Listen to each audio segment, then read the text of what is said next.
माता ही माता क्या पुरुष लोग भी लगाते हो तो कई लोग, तो जो रबड़ होता है ना, बैंड रबड़, उस रबड़ की भी एक कैपेसिटी होती है। रबड़ का भी एक क्रम होता है कि नोट की गड्डी पे लगाने वाला रबड़ छोटा होता है तो उसको गड्डी पर लगाया जाता है।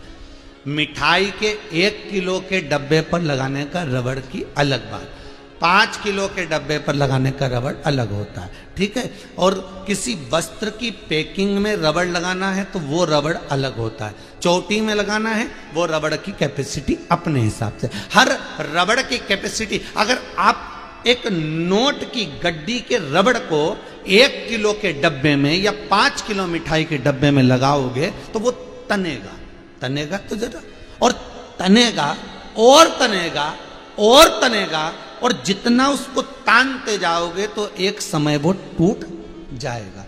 बस यही शिव महापुराण की कथा कहती है कि अपनी कैपेसिटी में रखो। ये बुद्धि यदि एक दुकान से अच्छी चल रही है, ये बुद्धि एक फैक्ट्री से अच्छा काम दे रही है, ये बुद्धि एक जगह से अच्छा कमा रही है, तो उस रबड़ को उसी गड्डी में लगाकर रखो। मिठाई के डब्बे में क्यों फिट कर रहे हो? इसको ले जाकर 10 जगह पर क्यों फिट कर रहे हो? जब ये रबड़ तनेगा तो तनाव उत्पन्न करेगा, और तनाव उत्पन्न करेगा तो रबड़ टूट जाएगा, मतलब आदमी अंदर से टूट गया।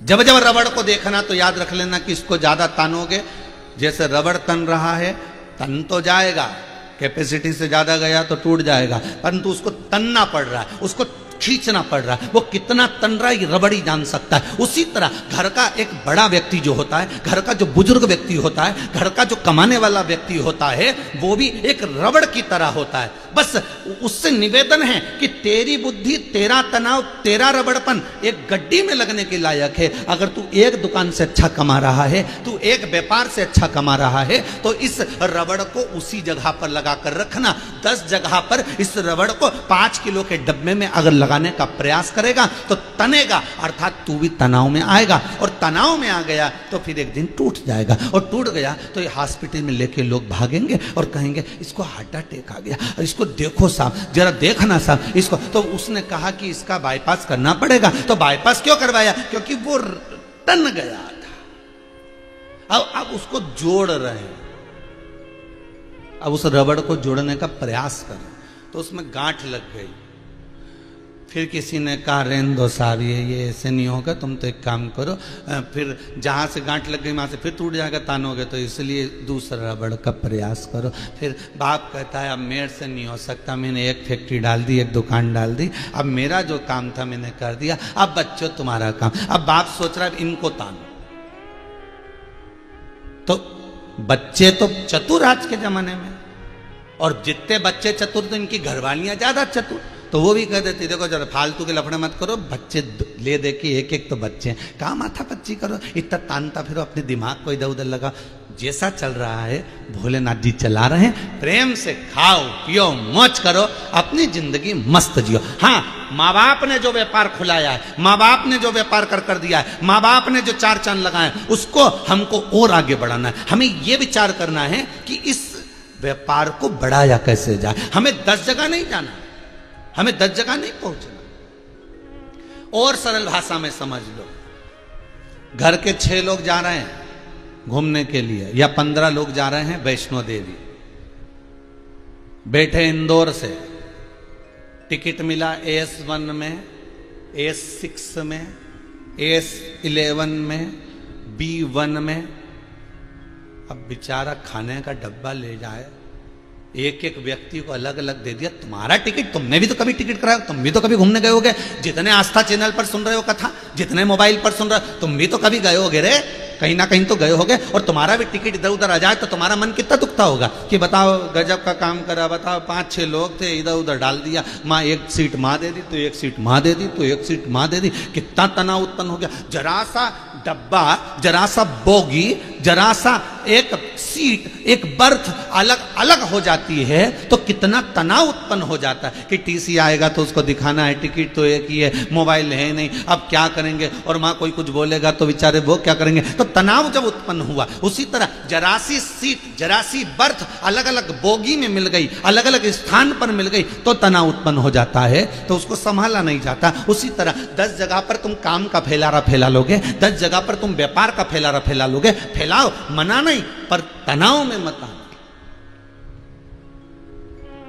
रबड़ को नोट की गड्डी में लगाने वाले को नोट की गड्डी में ही लगाना, 1 किलो के मिठाई में लगाने वाले को 1 किलो की मिठाई में लगाना, 5 किलो की मिठाई में लगाने वाले को 5 किलो की मिठाई में लगाना। ये रबड़ गड़बड़ नहीं होना चाहिए, नहीं तो तनाव उत्पन्न हो जाएगा। तनाव आ गया तो टूट जाएगा, टूट गया तो किसी काम का नहीं रहेगा। टूटना नहीं चाहिए।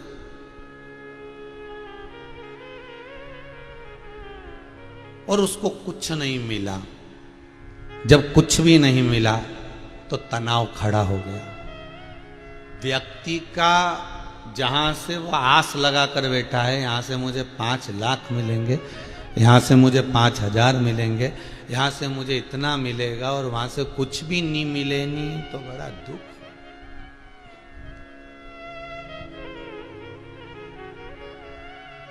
बड़ा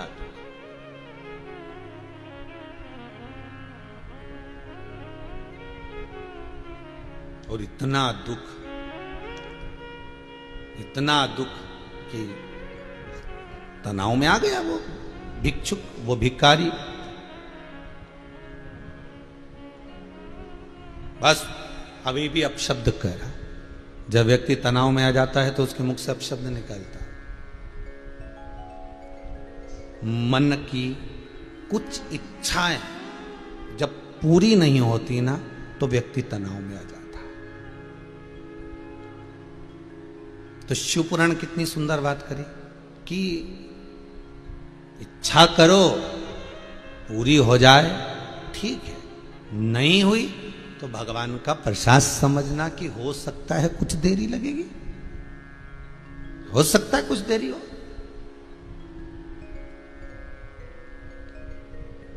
हो जाए तो ठीक है, ना होए तो वो भिखारी, वो भिक्षुक तनाव में आ गया। और अब शब्द कहता कहता अभी संत ने समझाया, गुरु ने समझाया, ज्ञान दिया, पर ज्ञान रहता कितनी देर सब, कितनी देर रहे। ये शिव महापुराण की कथा आप सुन रहे हो, शंकर की कथा का अनुमोदन कर रहे हो, पूरा विश्व शंकर की कथा को सुन रहा है। 2 बजे से 5 बजे तक कोई तो लिख के भेजा है कि ये हमारे पति कथा नहीं सुनते थे, अब तो 1:45 बजे ही टीवी खोल के बैठ जाते। ये कृपा नहीं तो क्या। तो अगर तुम्हारी चित्त वृत्ति कहीं परमात्मा की कथा में लग रही है, कहीं भगवान की कथा में पहुंच रही है, तो विश्वास मानिएगा कि हो सकता है कथा को श्रवण करने से आप तनाव से मुक्त हो रहे।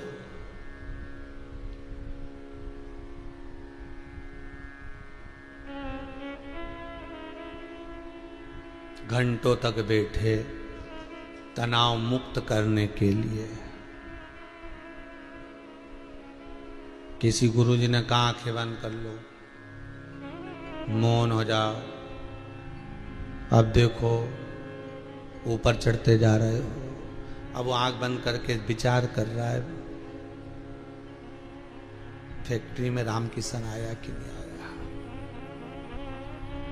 अब ये इधर गुरुजी बोल रहे तुम इतने ऊपर चढ़ते जा रहे हो, आंख बंद करो, मौन रहो, और उसको वो फैक्ट्री दिख रही है, आराम किशन आया कि नहीं आया, वहाँ चेक लगाना था वो लगा कि नहीं लगा, नहीं लगेगा तो प्रॉब्लम हो जाएगी। गुरुजी बोल रहे हैं भगवान दिखा, तो क्या राम किशन नहीं दिखा।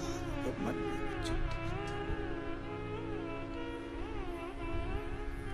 इतने तनाव में मनुष्य रह रहा है, और उस तनाव के भीतर परमात्मा को खोजने का प्रयास करेगा। तनाव से अगर कोई मुक्त कर सकता है तो वो सद्गुरु कर सकता है। जब ज्ञान की बातें कहे और आपके सम्मुख में ये बात कहकर परमात्मा की ओर मोड़ दे, और आपसे कहे कि आप एक काम करो, जिस चीज में तुम्हारी चित्त वृत्ति लग रही है सबसे पहले जाकर वही काम करो। सबसे पहले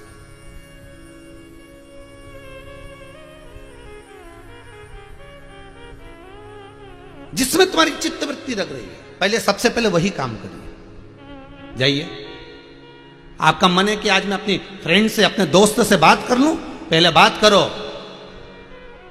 आपका मन कर रहा है कि मैं आज कथा सुनने बैठूंगा तो पहले चाय पी लूं, इसके बाद सुन, तो पहले चाय पी लो, पहले भोजन कर लो।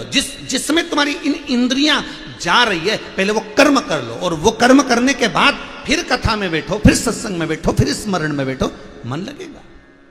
क्योंकि मन ये बड़ा बड़ा विचित्र घोड़ा है जी, इसमें लगाम लगना बड़ा कठिन। हर कभी भाग जाता, हर कभी।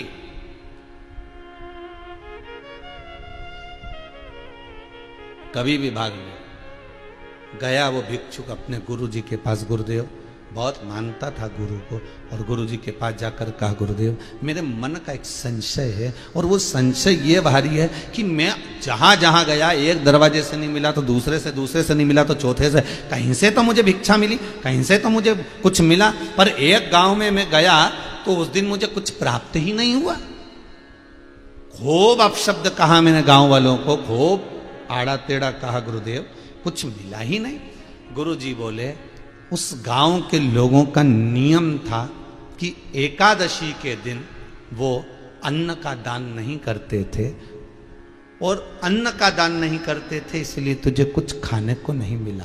तो भूखा था, बिलख पड़ा, अपशब्द कहता।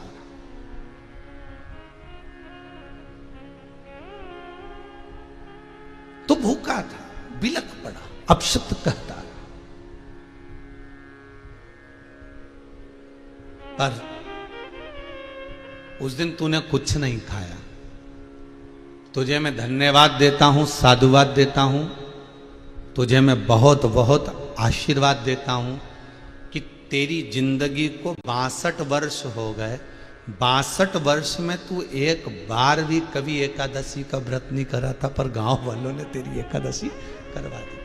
वो गांव के लोगों ने तेरी एकादशी करवा दी, और गांव के लोगों ने जो एकादशी कराई, उसका पुण्य, उसका आनंद, उसकी प्रबलता, उसका सुख कितना आनंदित है।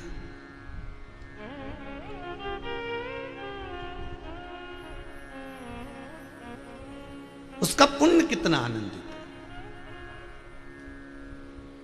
और जब उस पुण्य की प्रखलता, उस पुण्य की प्रबलता,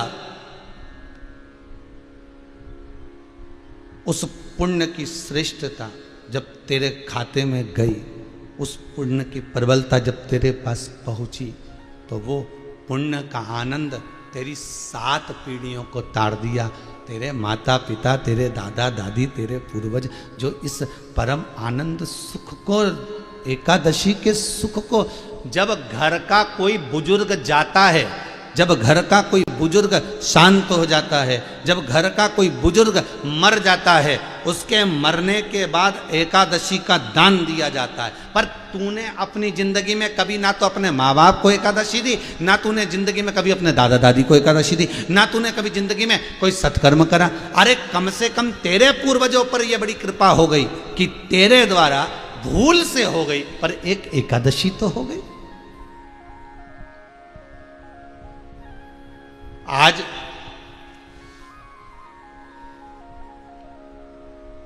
त्रिस्पर्शा एकादशी है। कल कथा में कहा था, आज इतने लोगों ने एकादशी का व्रत करा, जिनने कभी नहीं रखा उनने भी आज रखा। भले तो कई लोग बोले हम नियम की नहीं करते, हम ये हमेशा नहीं करते, तो क्या एक कर सकते? बिल्कुल करो, जरूरी है।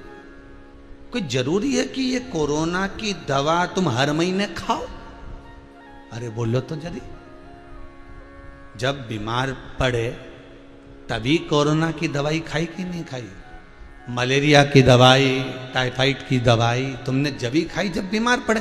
तो अगर ये जरूरी नहीं है कि तुमने 12 महीने की एकादशी नहीं करी और ये करें कि ना करें, तो चित्तवृत्ति में अगर एक एकादशी भी आज की आपने कर ली है तो उसका पुण्य तुम्हारे खाते में है, ये पक्का। और नहीं कर पाए तो भी दुख मत करना, ये मत सोचना कि मैंने एकादशी नहीं करी तो मैं अंदर से मैं तो पापी तो नहीं हो गया, मैंने पाप तो नहीं कर दिया, मैंने नहीं, तुम्हारे बराबर कोई पुण्य वाला हो ही नहीं सकता।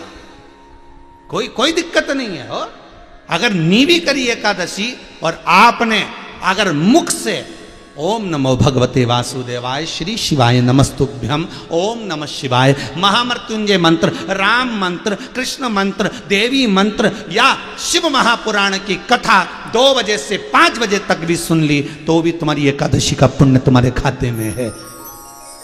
कितना सुंदर संवाद है। गर्ग संहिता पर आ जाओ। गर्ग संहिता में स्पष्ट कहा गया, एक मां, एक घर की माता एकादशी का व्रत करती थी और रात्रि को जागरण करती थी। अब देखिएगा जरा, कथा सुनिए।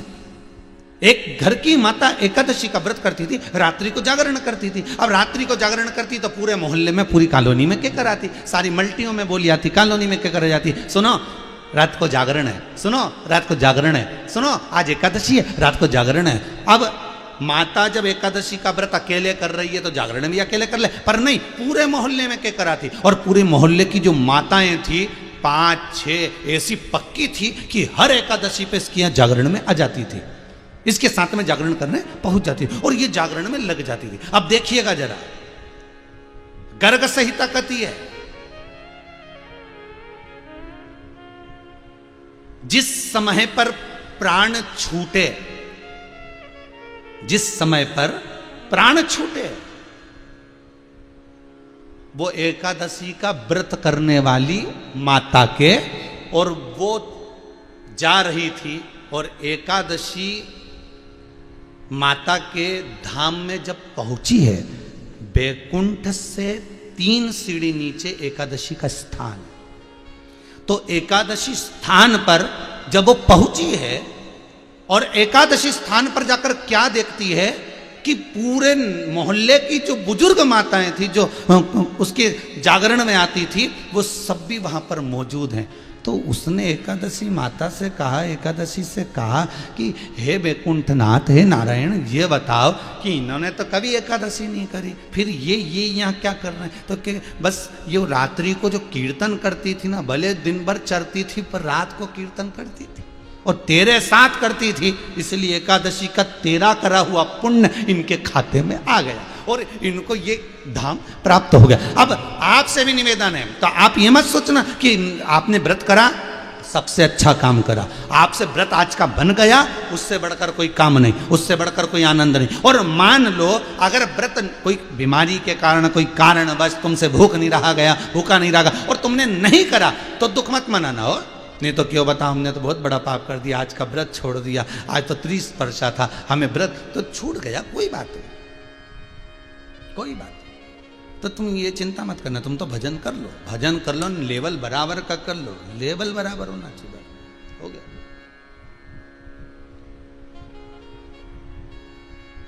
एक सास हरिद्वार गंगा नहाने जाती थी हर साल,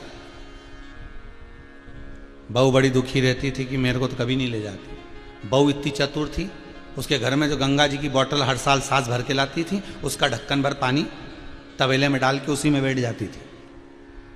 सास गंगा की डुबकी लगाए, ये भगोने में पानी भरा उसमें ही नहाती जाए, हर हर गंगे, हर हर गंगे। अब सास इतनी खुश कि मैं जब मरूंगी तो बैकुंठ जाऊंगी, क्योंकि मैंने खूब गंगा नहाई। पर इससे पहले कोई कारण हो गया, कोई बीमारी ऐसी हो गई कि बहू को जली गई और बहू गई। इसके बाद जब सास मरी तो सास सबसे पहले जब मरकर ऊपर गई तो इसने बहू को जो बैकुंठ में देखा तो इसको चक्कर आ गए, ये तू कहाँ से आ गई, तूने तो कभी गंगा नहीं नहाई, तूने तो कभी तीर्थ गई नहीं, गंगा नहाई नहीं, फिर तू यहाँ कैसे आ गई। तो बहू बोली, तुम गंगा नहाती थी, मैं ढक्कन में गंगा जल भरकर भगोने में डाल के स्नान कर, मन चंगा तो कठोते में गंगा, और मन ही चंगा नहीं तो कठोते। मन अगर श्रेष्ठ है तो तनाव से मुक्त होई। आपकी एकादशी अगर करवा दी गई है तो उस भिखारी को, उस भिक्षुक को गुरु कह रहे हैं, उन गांव वालों को साधुवाद देकर आ, उन गांव वालों को धन्यवाद देकर आ, उन गांव वालों को जाकर आशीर्वाद देकर आ कि तेरे बल पर, तुम्हारे बल पर आज मेरा एकादशी का व्रत हो गया।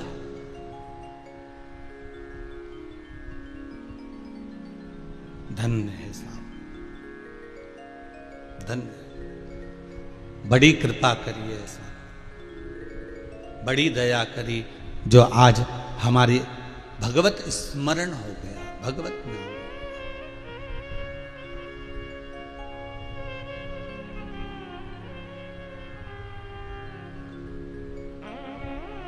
ये तेरी ही कृपा है।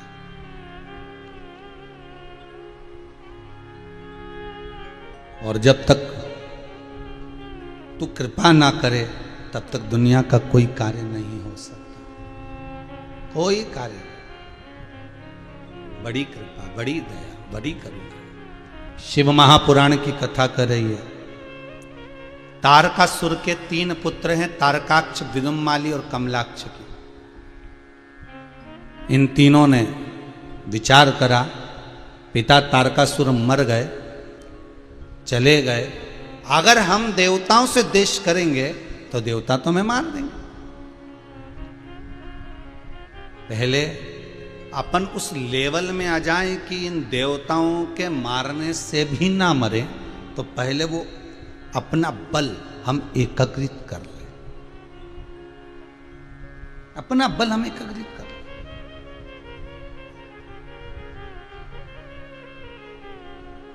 अगर हमने वो बल एकत्रित नहीं करा तो हम भी मारे जाएंगे। फिर निवेदन करूंगा,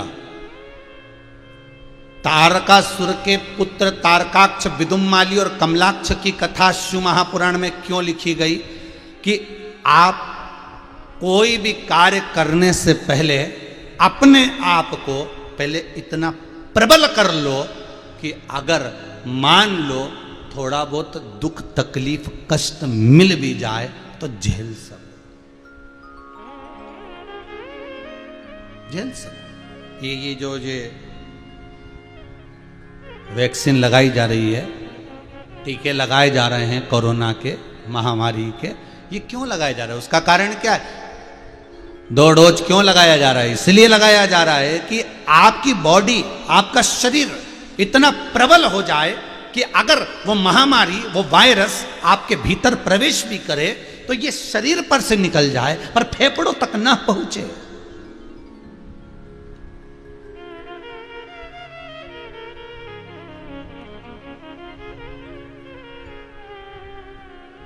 और कई लोग बड़ी बड़ी भ्रांतियों में जी रहे हैं। कई लोगों के मन में आ रहा है, अरे ये टीका लगवाएंगे, ये वैक्सीन लगवाएंगे, तो इंतजार कर रहे हैं, अभी इससे और अच्छी आने वाली, और इससे और अच्छी आने वाली है, और रुको, इससे अखबार में रोज पढ़ें और रोज कहीं ना कहीं इससे और अच्छी आने वाली, इससे और अच्छी आने वाली, और अच्छी आने वाली के चक्कर में वायरस घुस गया शरीर में। अब पड़ा हॉस्पिटल में, अब डॉक्टर पूछे डोज लगवाया था, बस लगवाने ही वाले थे। क्यों? 52 साल की उम्र है, 45 वालों को तो पहले लगा है, तुम क्या कर रहे थे? बस इंतजार में थे अच्छी आने। ये उसी में की हाल है महाराज। एक व्यक्ति को कहा गया कि इस गुलाब के फूल के बगीचे में जाइए और सबसे सुंदर फूल को तोड़ कर लाइए, जाओ, जो सबसे सुंदर फूल होगा उसको तोड़कर लेकर आना। भेज दिया बगीचे में, और गुलाब के फूल के बगीचे में जब व्यक्ति गया, उसने जाते सी देखा इतना बड़ा गुलाब का फूल, इतना सुंदर, उसने कहा तोड़ लूं, पर उसने विचार करा अंदर जाता हूं, इतना बड़ा बगीचा है, इससे अच्छे और होंगे। पर उससे कहा गया एक रास्ते से निकल कर चले गए तो वापिस उस रास्ते पे मत आना, बस उसी रास्ते पे चलते जाना, वापिस पलट कर आओगे तो मर जाओगे, भस्म हो जाओगे। उसने कहा ठीक है, चलता गया, इतना सुंदर गुलाब का फूल, पर अभी नहीं तोड़ूंगा, इससे अच्छा और आगे होगा। और आगे गया, उससे बड़ा मिला, कितना सुंदर है, तोड़ लेता हूं, पर इससे अच्छा और आगे हुआ था। और आगे गया, और आगे जाकर देखा बहुत सुंदर फूल था, और आगे गया, और उसने सोचता सोचता और अच्छा मिलेगा, और अच्छा मिलेगा, और अच्छा मिलेगा, और मालूम पड़े गेट के पास में आ गया, वापिस जा नहीं सकता। और वहाँ पे जो फूल लगा था ऐसा इतना सा, और वो की भी पंखड़ियाँ सब मुरझाई हुई थी। उसने सोचा क्या करो, वापिस जा नहीं सकते, आखिरी में वही फूल तोड़कर लेकर आना पड़ा, वही फूल तोड़कर लेकर आना पड़ा। होता है, शादी ब्याह में भी ऐसे होता है।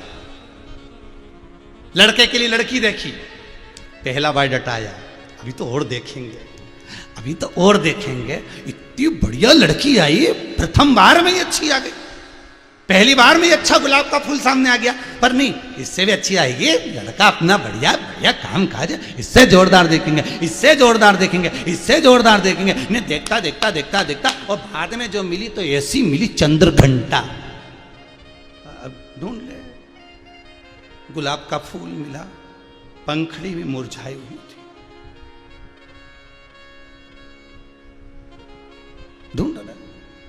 कई इंतजार में बैठे हैं, अभी और अच्छी वैक्सीन आने वाली है तब लगवाएंगे, इससे अच्छी आने वाली है तब लगवाएंगे, और इससे पहले वो वायरस घुस गया तो, प्रवेश कर गया तो, और पड़ा हुआ हॉस्पिटल में, और डॉक्टर के क्यों तुम 58 साल के, तुम्हें तो वैक्सीन लगवा लेना था और दूसरा डोज भी तुम्हारा पूरा हो जाता। अगर डोज पूरा हो गया होता तो ये फेफड़े तक नहीं पहुंचती, तो कम से कम 1-2 डोज ले लेता तो ये फेफड़े को असर नहीं करती। तो अब क्या करें डॉक्टर साहब? डॉक्टर साहब बोले अब तो ये शंकर जी जाने साहब, क्योंकि अब ऑक्सीजन भी काम नहीं करी, वेंटिलेटर पर पटकना पड़ेगा, अब तो जाने की उम्र हो गई, तो क्या गलती हो गई, हमें पहले लगवा लेना थी। तो बस इंतजार करता रहा, और अच्छी आएगी, और अच्छी आएगी, और अच्छी आएगी,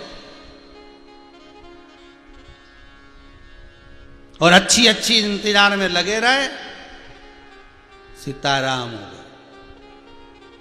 सबसे पहला काम करो, पहले बार में ही बुकिंग मारो कि भैया हमारी उम्र हो गई 18 की, बुकिंग चालू हो गई, कोई डरना नहीं है, वैक्सीन लगवाओ तुरंत, जल्दी से जल्दी भगवान से प्रार्थना करना, ऐसी कृपा कर देना ये वायरस हमारे पास में नहीं आए जब तक दूसरा डोज नहीं लग जाए, कम से कम शरीर में आएगा, फेफड़े तक तो नहीं जाएगा।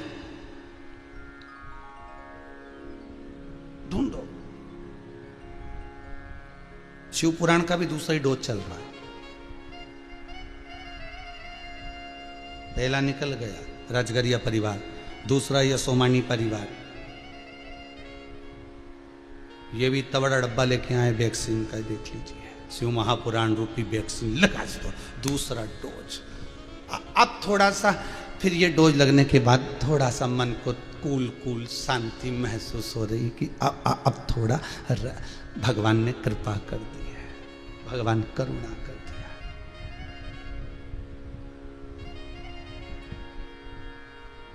जाओ जरा अच्छा फूल ढूंढ के लेके आओ, और ढूंढने गए तो कहां मिल पाए।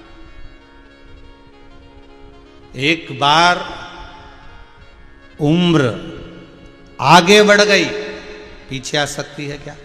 नहीं, फिर तो बस बढ़ना ही है। हर साल हैप्पी बर्थडे टू यू मनेगा और तुम्हारा मुख उतरता चल जाएगा। जैसे जैसे केक की फुलझड़ी जलती है, चमकती है, वैसी वैसी उम्र बढ़ती चली जाती है और वो फुलझड़ी एकदम बंद हो जाती है। उसी तरह समय आते आते व्यक्ति भी चला जाता है।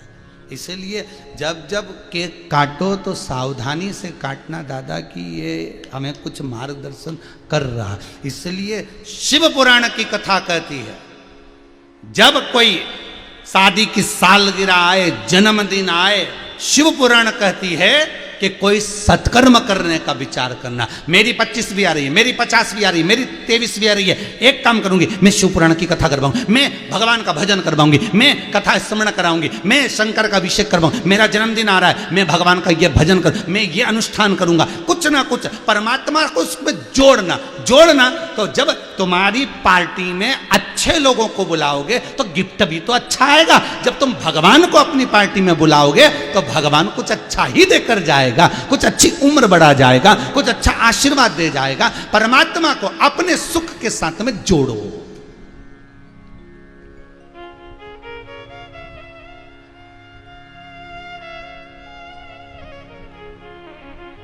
उस परमात्मा को जोड़ने का प्रयास करो। आपका जन्मदिन है, आपकी शादी की सालगिरह, मैं शादी की सालगिरह मनाऊंगी, पर पहले शिव महापुराण की कथा, मैं भगवत स्मरण कराऊंगी। मैं कथा के अंतर्गत ही अपना शादी की सालगिरह, जन्मदिन सब उसी के अंतर्गत मना। भगवान को जोड़ लिया, पार्टी में बुला लिया। भगवान भी सोचे अब ऐसे थोड़ी ना जाएंगे, गिफ्ट थोड़ा भारी लेकर जाएंगे। तो किसी ने पूछा क्या गिफ्ट लेकर जा रहा है? तो भगवान विष्णु ने कहा पहले यमराज से मिलकर आता हूँ, पूछ के आता हूँ कि इसकी उम्र कितनी है। तो यमराज ने कहा ये इसकी उम्र तो इतनी सी, बच जाएगा, इतनी उम्र। भगवान बोले फिर तो हम पार्टी में जा रहे हैं और हम जा रहे हैं तो उम्र तो बढ़ा के आएंगे, चाहे कुछ भी जाए। लक्ष्मी यमराज बोले तो तुम जाओ मत ही, तो क्या बुलाया, कथा ही ऐसी रखी कि जाना ही पड़ेगा। तो भगवान भी कहे फिर ठीक है उम्र बढ़ाया, बाकी का देखेंगे। तो इसकी उम्र का क्या करें? तो क्या फिर दूसरे के उठा लाना, इसके छोड़, खत्म। उसको जोड़ लो, उसको अपना बना लो।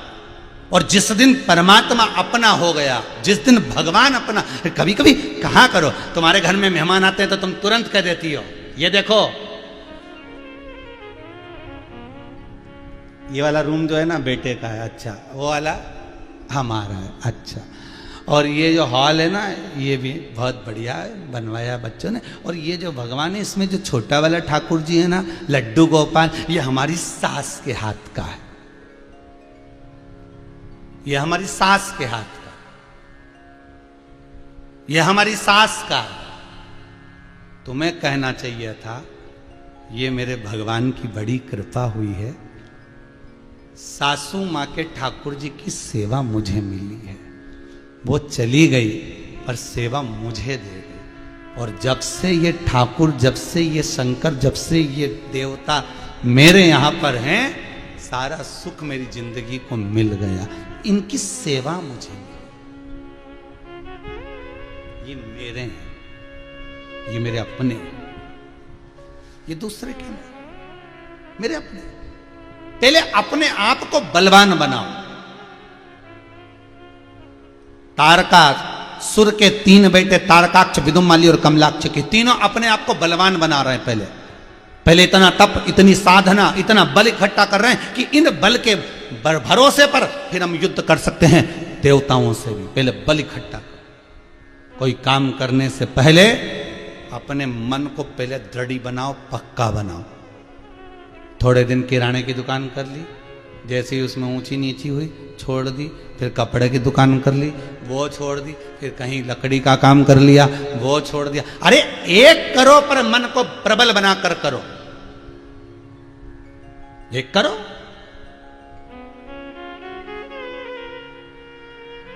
एक गुरुजी ने अपने चेलों से कहा, 2 से जाओ, नीचे 50 फीट का गड्ढा खोदना और 1 लोटा पानी भर के लाओ पीने के लिए। चले गए खड्डा खोदने के लिए, पानी लेकर आओ, जाओ 50 फीट खोद लेना, पानी लेकर आ जाओ। एक गया तो वो यहाँ भी खोद लिया, वहाँ भी खोद लिया, वहाँ भी खोद लिया, वहाँ भी खोद लिया, पानी नहीं मिला। और एक था तो खोदता गया, 50 फीट आ गया पर पानी नहीं निकला, तो और खोदता गया, पानी और नहीं निकला, और खोदता गया। आखिरी में पानी मिला, लोटा भर के गुरुजी के पास आया। गुरुदेव ने पूछा, लिया आया बेटा? हाँ, ये लो पानी। दूसरे से पूछा, तू नहीं लाया? तो कि मैंने तो 10 जगह मैंने खोद कर देखा पर पानी नहीं निकला। तो गुरुजी ने पूछा, कितनी जगह खोदा? कि 10 जगह खोदा। और उसने 1 जगह खोदा। शिव महापुराण की कथा कहती है, एक साधे सब सधे। एक का भजन इतना कर लो, एक का स्मरण इतना कर लो कि फिर वही तार दे, इतना उसका मनन चिंतन कर लो। कभी यहाँ से पानी निकाल रहे, कभी वहां से निकाल रहे, कभी इस देवता के यहाँ चले गए, कभी उस देवी के यहाँ चले गए, कभी वहां चले गए, कभी वहां चले गए। और इतने खड्डे खोद लिए, इतने खड्डे खोद लिए कि पानी कहीं से नहीं निकला। आखिरी में फिर एक खड्डा मन में आया कि अब जो खोदूंगा तो आखिरी तक खोदूंगा। फिर मन लग गया कि अब कुछ नहीं करना, अब शंकर का भजन करना, इसके सिवा कुछ भी नहीं।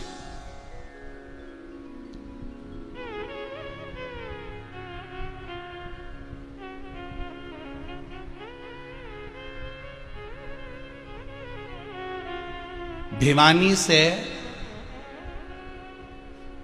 रविंदर जी कोई हैं, उन्होंने एक प्रश्न किया भिवानी से। उन्होंने एक प्रश्न क्या करा है सोमानी जी? वो प्रश्न करते हैं कि सारे धर्मों में एक देवता होते हैं। हिंदू धर्म के अंतर्गत 33 कोटि देवता होते हैं, क्या हिंदू धर्म के अंतर्गत एक देव नहीं? हमने कहा क्यों नहीं, हिंदू धर्म में भी एक देव है, वो महादेव है। तो कहा फिर ये 33 कोटि देवता कैसे हो गए? हमने कहा 33 कोटि देवता अलग अलग कर्म के हिसाब से, अलग अलग रिवाज, अलग अलग पुण्यता के भाव से अलग अलग कार्य को करने के लिए अलग अलग देवता को प्रकट किया। रविंदर जी अच्छे से सुन लेना, एक ही देव था। पानी के उस जलाशय में एक बुलबुला जो उत्पन्न हुआ था, उसमें एक बिंदु था, वो शिव है। इसलिए ब्रह्म कुमारी आश्रम में जाओगे तो वो भी आपको बताएंगे कि केवल एक बिंदु से ये सृष्टि पूर्ण हो गई, ये देवता पूर्ण हो गए, एक बिंदु। और वो बिंदु है देव अधिदेव महादेव। तो फिर ये बाकी के 33 कोटि देवता कैसे हो गए? तो तो भैया और सरल भाषा में समझ लो, जैसे एक लड़के की शादी होती है तो शादी में उसका एक फोटो खिंचा दो बस। शादी में कितने फोटो खिंचाते हो? एक फोटो खिंचाओ कि ये दूल्हे का एक फोटो है, साफा मापा बांध ले और जब बढ़िया मोर मोर लगा ले, तुर्री उर्री और बढ़िया कपड़ा पहन ले तो एक फोटो खिंचा लो। फिर इतनी बड़ी एल्बम बनाने से कौन सा मतलब है? एल्बम क्यों बनवाई? बोलो जल्दी से, इतनी बड़ी एल्बम क्यों बनवाई? तो क्या है, एल्बम तो बनाना पड़े। तो क्या जब एक ही व्यक्ति है तो इतने सारे फोटो क्यों उसके? एक खिंचवा लो बस और एक लगा दो। तो फिर एल्बम क्यों बनाई? तो क्या एल्बम इसलिए बनाई कि जब पहली बार माता पूजन गया तब माता पूजन का फोटो, फिर मंडप हुआ तो मंडप का फोटो, फिर हल्दी लगी तो हल्दी का फोटो, फिर तोरण लगाया तो तोरण का फोटो, फिर माला पिनाई तो माला का फोटो, फिर भावर हुई तो भावर का फोटो। तो इतने सारे, तो ये तो अकेला ही ना, उसी का ही फोटो है नहीं। इतने सारे फोटो जो खींचे है तो एक का ही कि और दूसरा आ गया। दूल्हा चेंज होता है क्या? अरे बोलो तो नहीं होता ना, है तो वही, तो एक ही फोटो रख लो। फिर इतने सारे फोटो क्यों बनाए? तो क्या अलग अलग जगह का है ना, इसलिए फोटो इतने सारे इकट्ठे हो गए। उसी तरह भगवान तो एक ही है, देव अधिदेव महादेव एक है, बस अपने भक्तों के लिए रूप रख रख कर आता रहा। तो इसके इतने सारे फोटो इकट्ठे हो गए कि 12 ज्योतिर्लिंग देखो तो उनके फोटो ही हैं। कहीं सोमनाथ बन गया, कहीं महाकाल बन गया, कहीं काशी विश्वनाथ बन गया, कहीं बद्रीनाथ बन गया, कहीं केदारनाथ बन गया, कहीं यमुनोत्री बन गया, कहीं गंगोत्री बन गया, कहीं विश्वकर्मा बन गया, कहीं शनि महाराज बन गया, कहीं राहु बन गया, कहीं केतु बन गया। एक ही है पर फोटो ढेर। एल्बम बहुत बड़ी हो गई। ये वही एक ही है, दूल्हा भी एक ही है। नहीं, बेचारे का मंडप का फोटो, हल्दी लगे ऊ का फोटो, माता पूजन हो उसका फोटो, तो फोटो ही। और अंदाजा लगा लो, देखो वृंदावन में भी कितना फोटो है। देखो भगवान शंकर गोपेश्वर बन गया, गोपी बना, फोटो है कि नहीं? ये महाकाल बना, दूषण नाम का राक्षस का संहार करा। सोमेश्वर बना, चंद्र को दर्शन दिया। सोमनाथ बना, काशी विश्वनाथ बना, शनि महाराज का पांव अच्छा करा, मनु शत्रुपा को दर्शन दिया। केदारेश्वर बना, तारकासुर के 3 पुत्रों का संहार करा। तो ये जो इनके जो फोटो खिंचाए ना, तो ये ढेर सारे हो गए। तो 33 कोटि देवता हो गए, 33 कोटि। तो कहा ये इतने सारे फोटो, तो क्या ये गणेश पूजन का है, ये माता पूजन का है, ये मंडप का है, सारा देवता अलग अलग कर दिया है। गणेश जी को गणेश पूजन, माता पूजन, ये पूजन, वो पूजन है एक ही, पर बस फोटो इतने सारे इकट्ठे हो गए, एल्बम बहुत बड़ी हो गई। तो हिंदू धर्म में ये एल्बम बहुत बड़ी है, 33 कोटि देव, पर है एक ही, वो देव अधिदेव महादेव। पूछा एक बार, भगवान पार्वती जी की आदत थी, हर पूर्णिमा के दिन, पूनम के दिन पार्वती कहीं भाग जाती थी। पूनम के दिन, पूर्णिमा के दिन पार्वती जी गायब। शंकर जी के बिल्कुल नहीं मालूम कि कहां जाए। शंकर जी तो बढ़िया अपनी मस्ती में घोटा लगाया और अपनी मस्ती में धुनी रमा के जो बैठे। अब इनके मालूम ही नहीं पड़ता था कि कहां जाए। हर पूर्णिमा को पार्वती जी गायब हो जाए। अब पार्वती मैया हर पूनम के दिन गायब हो जाए तो बड़ी टेंशन, बड़ी चिंता। आखिर ये जाति का शंकर जी को नहीं मालूम था, बहुत दिन तक नहीं मालूम पड़ा, सालों साल हो गए। शिव जी के मालूम ही नहीं कि पूनम के कहां जाए। अच्छा, ऐसा भी नहीं है कि और कोई तिथि को, एकादशी को चली जाए, दशमी को चली जाए, प्रदोष को चली जाए, दूज को चली जाए, चतुर्थी को चली जाए, पर जाए भी कौन से दिन? अरे जम के तो बोलो रे, जितने आस्था के सामने बैठे हो, बोलो कौन से दिन जाए? पूनम के दिन ही जाए वो पार्वती, पूनम के दिन चली जाए। अब एक दिन भगवान भोलेनाथ जी आवाज लगाए पार्वती को, गौरा, ए गौरा, अरे ओ गणपति की महातारी, अरे ओ गणेश की अम्मा, कार्तिकेय की माता, सदानंद की माता, पार्वती कहाँ है? वो तो गई पूनम थी, चली गई। शंकर जी के आज गुस्सा आ गया भोलेनाथ जी के, और भोलेनाथ जी के गुस्सा आया, आज आन दे इसका पति तो पति है भाई, हर पूर्णिमा के कहीं जाए तो पूछना तो पड़ेगा नहीं पड़े हैं कि कहाँ के आखिर बात क्या, तो पत्नी को भी बताना पड़ेगा कि आज हमारी सहेली के यहाँ किटी पार्टी थी, कल शीला के यहाँ थी, तो आज बिमला के यहाँ, तो फिर कमला के यहाँ, तो हमें तो किटी पार्टी में जाना, तो यहाँ बताना तो पड़े ना, गई कहाँ थी तू, किस जगह पर गई थी। शंकर जी जैसे ही आई पार्वती और शिव जी ने पूछ लिया क्यों किनंग गई थी तू, गई कहाँ थी ये बता, कहाँ गई थी। पार्वती जी बोली बस ऐसे ही चली गई थी। नहीं मेरे को मालूम है तू 3-4 पूनों देख ली है, 3-4 पूनम पे तू गायब हो जाती है, मैंने देखा तुझे अंदाजा लगा के, तू ये मत सोचा कर कि मैं घोट के चकाचक हो।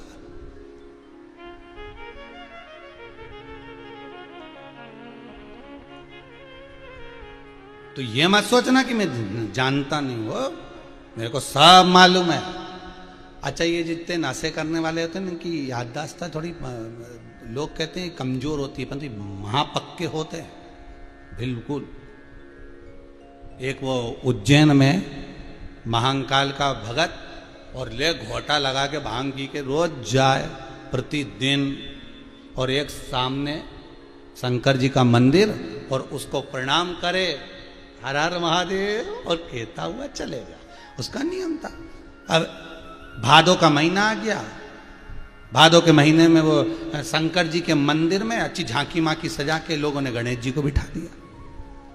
बैठते ही है गणेश जी महाराज, गणेश जी बैठ गए। अब ये अच्छा भांग मांग पी के आया और इसने देखा बता गजब हो गया, शंकर जी कहाँ चले गए, अकेले ही मन में बात कर रहा है, शंकर जी गायब। अब इसका नियम था कि रोज प्रणाम करता था, रोज नमन करता था, पर आज शंकर जी दिख ही नहीं रहा। गणेश जी बैठ गए झांकी लगा के बढ़िया, बहुत देर तक देखा, झांका, इधर गया उधर गया, झांकता रिया, मंदिर के पीछे गया आगे गया, पर शंकर जी नहीं मिले, डोलता रिया ये बढ़िया। आखिरी में इसने देखा नहीं दिख रहा है, तो जाता जाता बोला पिताजी से कह देना मैं आया था। चला गया, पिताजी से कह देना। प्रबलता थी। अब शिवजी बोले तू हर पूनम को चली जाती है, बता कहां जाती है। पार्वती जी बोली मैं तो यही, मैं कहां जाऊंगी। पार्वती जी बात को टाल दी, नहीं नहीं नहीं नहीं नहीं सत्य बता तू कहां जाती है। पार्वती जी नहीं, शिव जी को गुस्सा आ गया, अब पति है तो पूछेगा ही ना जाती कहां है, और वो भी हर पूनम, कभी 10वीं को जाए, चतुर्थी को जाए, तीज को जाए, एकम को, पर पूनम को ही तू गायब होती है, जाती कहां है बोल, कहां जाती पूनम के दिन। पार्वती जी बोली वृंदावन जाती हूं। वृंदावन? हाँ, तो वहां काय को जाए तू, वृंदावन में तेरा क्या काम। वहां पे पूनम के दिन रास होता है। रास क्या होता है कि माँ गोपियां नाचती हैं कन्हैया के साथ। अच्छा, कन्हैया कौन, तो क्या तुम्हें नहीं मालूम, भगवान। अच्छा, भगवान नाचते, अच्छा। तो शंकर जी बोले फिर मेरे को क्यों नहीं ले गई। पार्वती जी बोली ले जाने को तो ले जाती, पर दिक्कत ये है कि तुम्हें नाचना नहीं शिव जी बोले मेरे को नाचना नहीं आता। नहीं, पार्वती जी बोली आता तो है, पर जैसे वो धीरे धीरे एक जैसे बिल्कुल, देखना कभी जैसे वो 26 जनवरी पे 15 अगस्त पर पीटी नहीं होती, 1 2 3 4।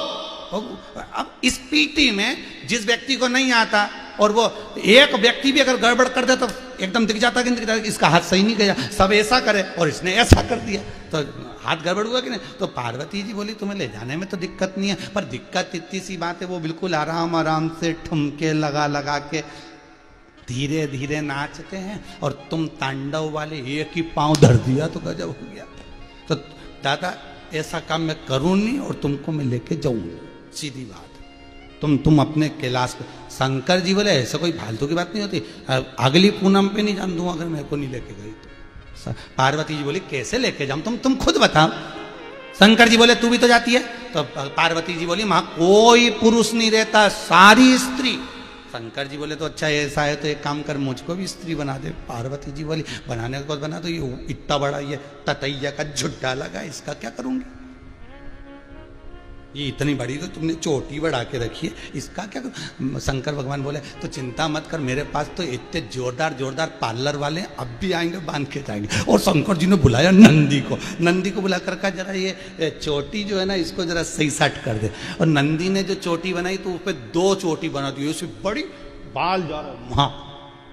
पार्वती जी बोली तुम्हारे हाथ जोड़ो, तुम रहने दो, पूनम और चतुर्थी यहीं मना लो, तुम तो रहने दो। हम तुम गए तो पूनम तो जाएगी कहीं यमुना जी में, अमावस्या जाएगी गंगा जी में, तुम रहने दो, तुम्हें नहीं ले जा रहा। शंकर भगवान बोले तो अगली पूनम के तू भी नहीं जाएगी, पूनम पे तो तू नहीं जाएगी, चल पक्का। या तो जाएगा तो शंकर जी साथ जाएगा, तेरे को साथ में मैं चलूंगा, और मेरे को तू सजा कर। तो पार्वती जी बोली फिर ये नंदी को हटाओ, भृंगी को हटाओ, श्रृंगी को हटाओ, सबको हटा के पार्वती जी ने बाल लिए तो उनको धोया तो धोते धोते ही पार्वती जी के 4-5 दिन निकल गए। 4-5 दिन निकलते पूनम पास में आ गई। पार्वती जी बोली पूनम हमारी, शिव जी बोले तू धोए जा। अब बाल धुआ के सुखा के पार्वती ने जूड़ा बांधा, जूड़ा बांध के इनके पार्वती जी ने अपने कपड़े दिया। अब पार्वती ऐसी दुबरी पतरी, अब इस उंगली की अंगूठी को इस उंगली में डालोगे तो कहाँ से जाएगी है? अब पार्वती के ऐसे दुबरे पतरे लहंगा चोली और शंकर जी को दे दिए पहनने के लिए। शंकर जी ने जो पहने तो ये कहूँ चोली के छप चरचर होकर टूट गए। पार्वती जी बोली गजब प्रभु। शंकर जी बोले पार्वती बोली क्या? शिव जी बोले अच्छे बड़े बड़े कपड़े लाना। तो पार्वती जी बोली मेरे पास जो होगा वही तो दूंगी, तुम मंगवा लो। शिव जी बोले अब किसके कपड़े बोलवाऊं बताओ। पार्वती जी बोली वृंदावन में पूतना आई थी, उसके कपड़े बड़े थे, पूतना के। अब पूतना थी भी प्रबल, जब मरी थी हाथ रस में पूतना का हाथ गिरा था, अलीगढ़ में छाती गिरी थी, आगरा में गला गिरा था पूतना का। इतनी विकराल थी पूतना, तो कपड़े कितने विकराल होंगे? तो तुम उसके बोलवा। शंकर भगवान बोले हम किसी के पहने पुनाए कपड़े नहीं पहनते, हमारे कपड़े खुद आ जाएंगे। और शंकर जी ने डमरू बजाया तो स्वयं विश्वकर्मा जी सामने आकर खड़े हो गए। बोलो प्रभु कि तुमने अभी तक बहुत सारे मकान बनाए, घर बनाए, सब बनाया, अब एक काम करो हमारा कपड़ा बना के लाओ। विश्वकर्मा जी बोले ये कहाँ की डिजाइन बनाने की बात कर रहे हो, कपड़ा बना के लाओ। भगवान फिर भी विश्वकर्मा जी ने वस्त्र बुलवाए, भगवान शिव ने पहन लिए, श्रृंगार कर लिया, झामार झुमके सब पहन के शंकर जी जो चले। और शंकर जी चले तो ऐसे चले जैसे तुम कब कोई पुरुष चले कि नहीं चले दादागिरी में। और शंकर जी ऐसे, पार्वती बोले रुको रुको रुको रुको, यहीं वापिस बैठ जाओ। ऐसे चलोगे तो लोग समझ जाएंगे कि तुम स्त्री नहीं हो। शिव जी बोले तो चलते कैसे बता। तो पार्वती ने कहा ऐसे सिर पे ऐसे पल्लू लो, बढ़िया ठीक है, और धीरे से मुस्कुराओ और ऐसे कमर हिलाते हिलाते चलो। अब शंकर भगवान जैसी कमर हिलाते हिलाते चले तो अब इनको कमर भी हिलाना नहीं है तो पूरे ही हिल जा रहा है। अब पूरे हिल जा, पार्वती कह रुको रुको, वापिस बैठ जाओ। शिव जी बोले अब क्या हुआ? तो क्या तुम्हें चलना ही नहीं आ रहा? शंकर भगवान बोले अच्छा मैं वहां पे सब चल लूंगा, तू तो चल पूना में आज चल। नहीं पूनम जान दो, तुम ऐसे चलोगे तो सब काम बिगाड़ दोगे, तुम्हें चलना नहीं आता क्या? अब स्त्री की चाल और पुरुष की चाल अंतर तो रह कि नहीं रहे। अब भगवान शंकर चलिए, अब वो लहंगा यूं धोले, अब वो 36 कली का लहंगा तो कहीं यहाँ जाए चलने में, कहीं वहां जाए। शंकर जी ने उठाया, नीचे से बांध के पीछे खोस लिया। अल्ले पार्वती जी बोली रुको रुको रुको, वापिस रुको। ये क्या करा, ये क्या करा है? शंकर जी बोले वो उलझ रिया था। पार्वती जी बोली अरे तुम सही करो इसको, चलो अब चलो और धीरे धीरे चलना, मेरे साथ, मेरे को देखो जैसे मैं चल रही ऐसे चलना हो, जैसे मैं चलूँ ना बस ऐसे चलते जाना है। धीरे होता है कभी कभी। एक बार राम जी महाराज विजय कर आए ना, जैसे अयोध्या से लंका जीत के राम जी आए तो जनक जी महाराज को मालूम पड़ा कि राम जी लंका जीत के आए। तो जनक जी ने आकर कहा राघव जी आप अयोध्या के राजा बन गए हो, मेरा निवेदन स्वीकार कर लो, शादी के बाद आप एक बार भी नहीं आए, राघव जी कृपा करिएगा आप मेरे यहाँ कल भोजन करने जनकपुरी में आइए। राम जी बोले ठीक है, सीता को साथ लाना, लक्ष्मण भरत शत्रुघ्न सबको लाना, और मिला मांडवी श्रुत कीर्ति सबको लाना। राम जी बोले ले आएंगे। हनुमान जी खड़े थे, हनुमान जी जनक जी के पास गए। हम जनक जी बोले काम करना, हनुमान को भी लेकर आना। इतने में वहीं पास में सुग्रीव अंगद सब खड़े थे, बानर, और वो भी बोले हम हम भी तो, हमारे कारण तो विजय मिली। तो जनक जी बोले इन सबको ले आना हो। अब राम जी के चिंता इस बात की लग गई कि इनको खाना पीना तो आता ही नहीं है। तो राम जी ने तुरंत हनुमान को बुलाया, हनुमान इधर आ। हनुमान जी बोले बोलो प्रभु, कल मेरे ससुराल में जीमने जाना है, शांति से जीमना, इज्जत से जीमना, फालतू के लफड़े नहीं होना, अच्छे से बैठ के खाना। ठीक है हनुमान जी, सारे बंदरों को सिखा दो धीरे धीरे खाना, अच्छे से खाना, खींचातानी मत करना, क्योंकि बंदरों की आदत थी फाड़ा फूड़ी करने के लिए, फेंकना फूकने के लिए, ऐसा काम मत करना। हनुमान जी बोले चिंता मत करो, जैसे तुम्हारी ससुराल वैसे हमारी ससुराल, तुम चिंता मत करो। ठीक है हनुमान जी ने सारे बंदरों को अर्जेंट मीटिंग बुलाई और मीटिंग बुला के कह दिया जैसा मैं खाऊं वैसे खाना, जैसे मैं करूं वैसा करना, इसके सिवा कुछ मत करना। सारे बंदर बोले चिंता मत करो, जैसे राम जी की ससुराल वैसे अपनी ससुराल। चलो सब पहुंच गए, इधर राम लक्ष्मण भरत शत्रुघ्न सब बैठ गए, और मिला मांडवी कृति भोजन लेने चली गई। इधर हनुमान जी सुग्रीव और सारे वानर बैठ गए, चांदी की थाली सोने के कटोरे, भोजन लग लग कर आ गया। साथ में आया गोंदे का अचार, गोंदा जानते हो लेसुआ, इतना बड़ा गोल गोल होता है ना आंवले जैसा, लेसुए का अचार, गोंदे का अचार आ गया और हनुमान जी की थाली में आके रखाया, और सारे बंदरों की थाली में, राम जी की थाली में, सब में गोंदे का अचार आ गया। हनुमान जी ने मन में सोचे पूड़ी तो बहुत खाई, भजिया भी खाया, पकौड़ा भी खाया, पर ये नहीं खाया, ये नया आइटम दिख रहा। और जैसे ही जनक जी बोले साहब पाइए खाइए, और हनुमान जी ने सबसे पहला टुकड़ा तोड़ा, और सारे बंदर हनुमान जी को देख रहे, और टुकड़ा तोड़ के इन्हें जो गोंदा का अचार में लगाया, लगाते सी गुठली उचक गई, गोंदे के अचार की गुठली ऊपर, जैसी ऊपर गई हनुमान जी दौड़े जय जय श्री राम, और गुठली पकड़ के जैसे आके नीचे बैठे, सारी थाली तन्न पन्न हो गई। सारे बंदरों ने देख लिया ऐसा ही करना है। अब एक उच के उधर से, दूसरा उच के उधर से, तीसरा उच के उधर से, बड़ी परेशान। तो यहाँ शंकर जी की कथा में भी यही हो रहा है, शिव जी से पार्वती जी बोल रही हैं कि मैं जैसा करूं वैसा तुम करना। शंकर जी को इतनी हंसी आ रही, शंकर जी मन में सोचे एक बार हमारे साथ यही करने के चक्कर में गड़बड़ी हो गई थी जनक जी क्या, और अब ये बोल रही कि जैसा मैं करूं वैसा करना। हाँ ठीक है, इतना घूंघट डाल दिया, और घूंघट डालकर जो वृंदावन में पहुंचे शिव और पार्वती, पूनम की रात्रि रास प्रारंभ हुआ। शंकर जी इतना सुंदर रास कर रहे थे, कदम से कदम मिलाकर चल रहे थे, पर थोड़ी देर तक तो चले, और उसके बाद जब ये पूरे रम गए,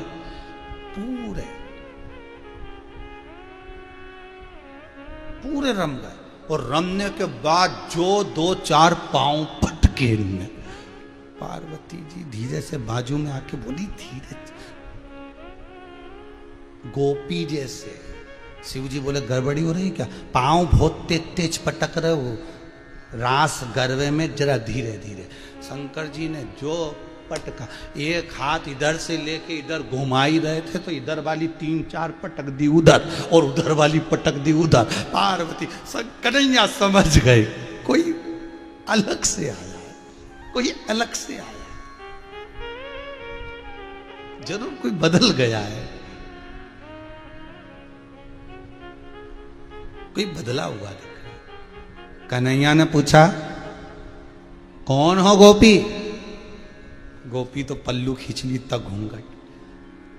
कन्हैया बोले मुख तो दिखाओ, हो कौन? शंकर जी अंदर से बोले हम तो इनकी सहेली हैं। कन्हैया ने जो मां जगत जननी जगदम्बा को देखा, उनकी बड़ी सी बिंदी और नाक की नथनी से पहचान कर कन्हैया हाथ जोड़ लिए, मां आप यहां? पार्वती मैया आप यहां? पार्वती जी खिलखिलाकर हंसी और इशारा कर दिया ये भी है साथ में, अकेली नहीं, ये भी साथ में। कन्हैया जी बोले पांव की धाक से समझ गए थे, जो ब्रेक डांस वाला होता है ना वो कथक नहीं कर पाता है, क्योंकि उसकी आदत बड़ी होती है ब्रेक डांस करने की। उसको कथक कराओगे तो आएगा क्या? हम समझ गए। अब देखिए है तो वही शंकर। जितने लोग कथा सुन रहे हो ध्यान से सुनिएगा, हे वो एक ही शिव, वही सोमनाथ, वही महाकाल, वही विश्वनाथ, वही केदारेश्वर, वही भीमाशंकर, वही नागेश्वर, वही हर जगह पर रहने वाला मेरा मल्लिका अर्जुन हो, चाहे गोपेश्वर हो, चाहे भूतेश्वर हो, है वो एक ही। कभी नारायण बन गया, कभी ब्रह्मा बन गए, कभी इंद्र बन गए, कभी जलदेव, कभी वरुण देव, कभी गरुण देव, ये है एक ही दूल्हा, पर फोटो अलग अलग जगह के हैं, इसलिए एल्बम बड़ी हो गई है, नहीं तो है तो एक ही। और वो देव अधिदेव महादेव है, वो कोई दूसरा नहीं है, एक ही है।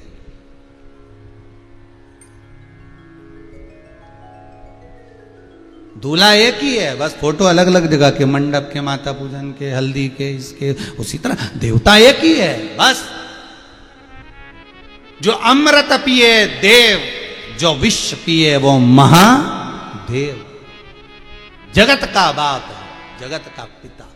साधारण है क्या? अकाल मृत्यु वो मरे, जो काम करे चंडाल का, काल उसका क्या बिगाड़े, जो भक्त हो महाकाल का। शंकर की आराधना करने वाला, शिव की स्तुति करने वाला, शंकर का अनुमोदन करने वाला, उसको अगर एक बार प्राप्त कर लिया, फिर दुनिया में सारे कष्ट, सारे रोग, बीमारी, तकलीफ सब दूर। अभी 3 दिन पहले किसी एक व्यक्ति को अटैक आया, उसका फोटो होगा समीर जी के पास में, हॉस्पिटल से फोटो भेजा। कथा सुन रहा था, स्मरण करते करते अटैक आ गया। बच्चे परेशान हो गए, डॉक्टर के यहाँ लेकर गए कि एकदम पिता गिर गए, और मालूम पड़ा कि उनकी श्वासें जा चुकी थी। सबने कहा अब तो ये गए, पर फिर भी हारे नहीं। कथा सुनते हुए, बाप मोबाइल पर कथा सुन रहा था, बस गिर गया, चक्कर खाए नीचे, तुरंत बच्चे लेके भागे और ले जाकर सीधे हॉस्पिटल में जब दिया तो क्या देखते हैं श्वास चल तो अभी कमी रही है, कुछ ऐसा नहीं है कि निपट गए, फिर भी देखें। और जो पंप आदि दिया, पर कथा नहीं छूटी। कथा उनके सिराने पे जहां भी पंप दे रहे थे वहीं चलती रही, और वो व्यक्ति आज अच्छा हो गया, और कथा कोई चीज की जरूरत नहीं पड़ी, और अटैक से भी बच गया। उसका फोटो भेजा उसने, उनके बच्चों ने। समीर जी के पास हूं तो आस्था चैनल पर दिखाओ, हॉस्पिटल में बैठ, और अभी भी कथा नहीं छोड़ रहा, 1 सेकंड की ना छूटे। शंभु है, शंकर है, स्मरण।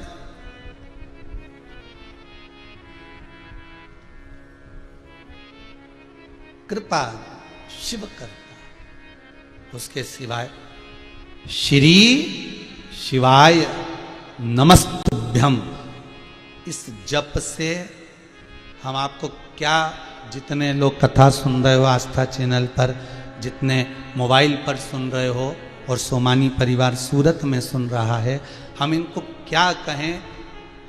आप लोगों को अगर कभी व्हाट्सएप के सारे मैसेज पढ़ने के लिए दें तो आप पढ़ते रहोगे दिन रात कि हमने ये करा था, हमको ये फल मिल गया, हमने ये कथा सुनी, उसमें हमने ऐसा अनुष्ठान किया, हमें ये फल मिल गया। एक नारी ने अपना फोटो भेजा है उसका, कि उसको गर्भ में बच्चा, और चारों तरफ ये कोरोना की लहर, तकलीफ बढ़ गई, कुछ अंश आया, पर बाबा की कृपा ऐसी रही कि बच्चा जो जन्म, सब डॉक्टरों ने कह दिया था कि इतनी स्थिति में ये बच्चा नहीं हो सकता। शंकर की कथा सुनकर, शिव पर गुड़ की एक ढेली चढ़ाकर, और जो तुमरुका जी का नाम लेकर करा, उस नारी ने भी अपने बच्चे का, जन्म लिए बच्चे का फोटो भेजा, चैनल वाले के पास दिखाई है। ये शिव की कृपा है, इसको अनुमोदन कहते हैं, इसको शंकर का स्मरण कहते हैं। विश्वास है तो शंकर है, और विश्वास नहीं तो कुछ नहीं। मानो तो मैं गंगा माहूं, ना मानो तो बहता पानी। आज सारे दुनिया भर के लोग, अलग अलग प्रदेशों के, अलग अलग जिलों के लोग अपने अपने अखबारों में, न्यूज़ों में डालते जा रहे हैं, कथा सुनिए, 2 से 5 सुनिए। ये अमृत तत्व है, ये वो अमृत है जो फिर नहीं मिलेगा, ग्रहण कर लो। इतने अखबारों में, ओके, एक प्रदेश से मतलब नहीं, कई प्रदेशों में, कई जिलों में, कई क्षेत्रों में कथा चल रही। अब कथा चल रही है कुबेरेश्वर धाम में, ऑनलाइन चल रही है, सोमानी परिवार करवा रहा है, पर हर जगह जगह लोग उसको प्रसारित कर। 2 बजे से कथा आती, जरूर सुनना, वो अमृत तुल्य, आनंद तुल्य, उसका आनंद ही दूसरा, उसका तत्व ही दूसरा। सुनो, ये वो अमृत है, साहब पी लो इसको। हम फिर कह रहे हैं, एक बार जिसने शिव महापुराण की कथा को ग्रहण कर लिया, छूटती नहीं है साहब। एक कथा सुन ली राजगरिया परिवार की, दूसरी सोमानी जी की सुन ली, फिर कोई भगत खड़ा होगा, फिर सुनने को मौका मिल जाए। कथा रसतत्व में, जैसे उदर की तृप्ति के लिए भोजन जरूरी है, तो आत्मा की तृप्ति के लिए शिव महापुराण बहुत जरूरी है। तनाव से मुक्त होने के लिए, संसार के इस प्रपंच से छूटने के लिए शंकर का अनुमोदन करिए। कोई कहता है, रविंद्र जी ने कहा कि बहुत सारे देवी देवता एक है, पर उसके फोटो अनेक हैं। कभी नारायण बन गया, कभी हरि विठ्ठल बन गया, कभी सोमनाथ बन गया, कभी बद्रीनाथ बन गया, कभी केदारेश्वर बन गया, कभी यमुनोत्री, कभी गंगोत्री। ये उसके फोटो है साथ। जिसको जो फोटो अच्छा लगा उसने दिल में उतार लिया, जिसकी जहां लगन लगी उसने उसको स्वीकार लिया। अपने भक्तों के लिए भगवान रूप रख रख कर आता रहा है, अपने भक्तों के लिए। इसलिए हिंदू धर्म पर गर्व होना चाहिए कि हिंदू धर्म का देवता रूप रख रख कर अपने भक्तों के लिए दौड़ दौड़ कर आता है। और धर्म का देवता कौन सा दौड़ कर आता है? कभी कोई प्रमाण दे दे कि उनका देवता ये दौड़ कर आया? पर हिंदू धर्म का देवता, मेरा विश्वनाथ, मेरा शंभु, मेरा नारायण, मेरा शंकर, मेरा त्रिलोकी का नाथ, मेरा राम, मेरा कृष्ण, अपने भक्तों के लिए ना जाने कितने रूप रख कर आ गया। कभी मीरा के लिए गिरधर बनकर, कभी नरसिंह मेहता के लिए नानी बाई का मायरा भरने के लिए, कभी रामकृष्ण परमहंस के लिए जगदम्बा बनकर, अपने भक्तों के लिए संत तुकाराम के लिए हरि विठ्ठल बनकर, ना जाने कितने रूप रख कर मेरा भगवान प्रकट हो जाता है अपने भक्त के लिए। और यह केवल हिंदू धर्म में हो सकता है। वो धर्म का देवता भी रूप अपने भक्तों के लिए रखता। किसी और धर्म में कोई नहीं आया, कोई प्रकट ही नहीं हुआ, कोई जन्मा ही नहीं, प्रकट होकर ही नहीं आया, बस एक ही आया, बार बार रूप रख रख कर आया, बार बार वो रूप रखता। उसको पहचानने के नेत्र चाहिए। वो तुम्हारे सामने भी होगा तो तुम पहचान नहीं सकते, पहचान नहीं सकते।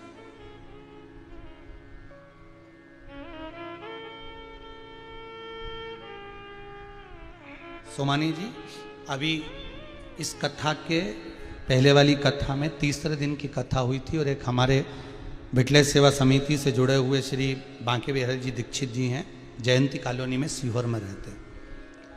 उनका एक ही लड़का, उसको कोरोना महामारी इतनी प्रबल हो गई कि ऑक्सीजन लेवल भी डाउन होता चले गया, और वो हॉस्पिटल में डॉक्टरों ने भी कह दिया कि अब कुछ जवाब दे दिया, कुछ कर नहीं सकते, कह नहीं सकते। हमारा नियम है, गौशाला से हम जब घर पहुंचे रात्रि को, बहुत देर से वो दरवाजे के बाहर ओटले पर घर के बाहर इंतजार कर रहे थे।